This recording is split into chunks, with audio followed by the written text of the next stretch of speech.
सुंदर अशी लढत झाली.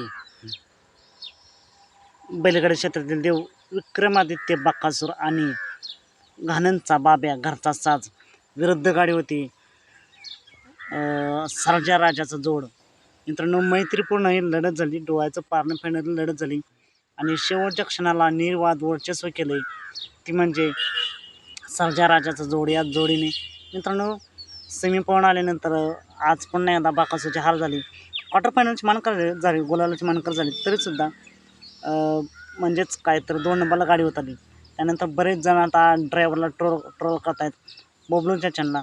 पण मित्रांनो, जर आपण पाहिलं तर सेमी नीट पाहिला तर निम्म्यापर्यंत गाड्या एकसारख्याच पळत होत्या. तोडीस तोड गाड्या पळत होत्या. नक्कीच काटाकीर अशी लढत झाली असती. पण जशी निकालाची जवळ आली तसे डबल टाप टाकला सर्जा राजा या जोडीने. मित्रांनो, सर्जा अक्कलकोट भागातला हा सर्जा आहे, त्याला कमी समजू नका. त्या भागात त्याचं भरपूर असं नाव आहे, वर्चस्व आहे. आणि कंदूरचा राजा म्हणजेच उर्मिला यांचा राजा, त्याच्याबद्दल तर काय बोलायचं नको. त्याला देखील तुफान असं स्पीड आहे. आणि नक्कीच आप्पा ड्रायव्हर कारुंडीकर यांचं सुद्धा ड्रायव्हिंग उत्तम असं ड्रायव्हिंग. शेवटच्या क्षणाला निकालाशी होते त्यांनी डबल टाप टाकला आणि डबल स्पीड वाढवलं. बकासूर आणि बाब्या हे देखील पब्लिकने चांगलंच पाहिले. बबलूच्या चॅनलने देखील चांगलं ड्रायव्हिंग केलं. पण शेवटी कड होती आणि कडेनं देखील चांगली गाडी पाहिली. नक्कीच कोणीही कोणत्याही नंदीला किंवा ड्रायव्हरला ट्रोल करू नका. खेळ म्हणजे हार जीत होतच असते.